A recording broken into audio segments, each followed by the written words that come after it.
चलो रट में डालने की तो खुश आमदीद। अस्सलाम वालेकुम।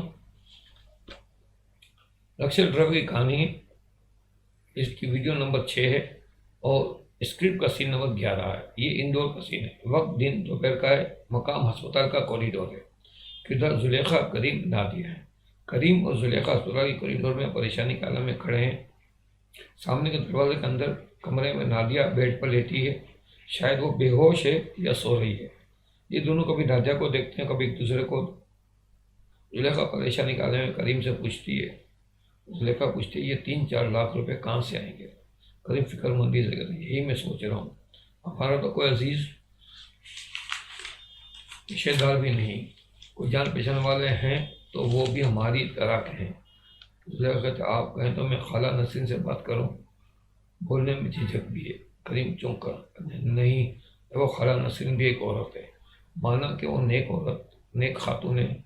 वो वैसे भी शादी का सारा खर्चा खुद कर रही है। अब अगर इन्हें पता चलेगा कि नादिया के दोनों गुर्दे ख़राब हो चुके हैं तो कहीं शादी से इनकार ही ना कर दे।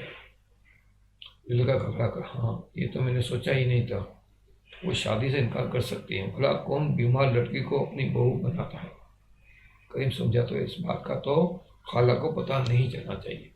जुलेखा कहती, अब हम क्या करेंगे? करीम कहता, तुम तसल्ली रखो, मैं काम पर जाता हूँ, कुछ रोजी रोटी का बंदोबस्त करता हूँ। खुदा बड़ा कारसाज है, वो कोई बेहतर सबब बना देगा। यहाँ पे ये सीन कट हुआ। अब लिंक शुरू हुआ। वही अनाउंसमेंट करने वाला शख्स आया, कहता, नादिया के इलाज के लिए इतनी रकम दरकार है। मतलब नादिया के इलाज के लिए इन्हें रकम दरकार है। कोई रास्ता नज़र नहीं आ रहा। क्या कुदरत अपने बंदों को इसी तरह बेआसरा छोड़ देती है? तो क्या कोई करिश्मा या मौजूदा होने वाला है? या फिर कट हो गया लिंक। लिंक मुकम्मल हो गया, कट हो गया। सीन नंबर 12 है। ये आउटडोर का सीन है। वक्त दिन दोपहर का है। मकाम सड़क का मंजर है। किरदार करीम और मंजूर हसन। स्क्रीन प्ले में का मंजूर हसन एक सड़क के किनारे अपनी कार में बैठा हुआ है। उसे स्टार्ट करने की कोशिश कर रहा है मगर कार स्टार्ट नहीं हो रही। काफ़ी कोशिश के बाद वो कार से उतरता है। इसके हाथ में 2-3 शॉपिंग बैग हैं। कार लॉक करके वो सड़क के दाएं बाएं देखता है तो सामने से करीम का रक्षा आ रहा है। वो रक्षे को हाथ देता है। करीम रक्षा रोककर मंजूर हसन को बिठाता है। रक्षा मुख्तलिफ सड़कों से होता हुआ एक घर के पास रुकता है। मंजूर हसन जल्दी में पैसे देकर उतरता है और एक शॉपिंग बैग रक्षे में ही भूल जाता है। शॉपिंग बैग रक्षे के अंदर पिछली सीट के कोने में पड़ा हुआ है। मंजूर हसन पैसे देकर अपने घर में चला जाता है। करीम उसे जाते देखता है। करीम को भी नहीं पता कि पीछे शॉपिंग बैग पड़ा हुआ है। करीम रिक्शा लेके आगे जाने लगता है। ये सीन कट हो गया। यहाँ पे सीन नंबर 13, आउटडोर। वक्त दिन दोपहर का है। मकाम मस्जिद के बाहर का मंदिर। किरदार करीम। करीम रक्षा मस्जिद के पास रोककर नमाज के लिए मस्जिद की तरफ जाने लगता है तो इसकी नज़र रक्षे की पिछली सीट पर पड़े शॉपिंग बैग पर जाती है। वो चौंकर शॉपर को खोलकर देखता है। अंदर नोटों की गड्डियाँ हैं। वो ये रकम देकर सोचता है। करीम का ख्याल। Flashback scene number 12। Manzoor Hasan shopping bag लेकर रक्षे में बैठा है, फिर अपने घर के पास उतरता है। ख्याल ख़त्म, फ्लैशबैक ख़त्म। फिर सीन नंबर 13। करीम चौंक कर सोचता है। करीम की सोच की आवाज़। ओवरलैप यहाँ पे है। करीम कहता है, ये तो इस सवारी का शॉपिंग बैग है, ये सारे पैसे तो उसके हैं। करीम इधर उधर देख रहा है। आस पास के लोग अपने अपने कामों में मगन हैं। कोई करीम को नहीं देख रहा। फिर करीम की नज़र मस्जिद की तरफ जाती है। वो शॉपिंग बैग उठाए मस्जिद की तरफ जाने लगता है। मस्जिद के अंदर दाखिल हो जाता है। Scene number 14, Indore. वक्त दिन दोपहर। मकाम मस्जिद के अंदर। किरदार करीम। मस्जिद में उस वक्त कोई नहीं। स्क्रीन प्ले है। करीम नमाज पढ़ रहा है।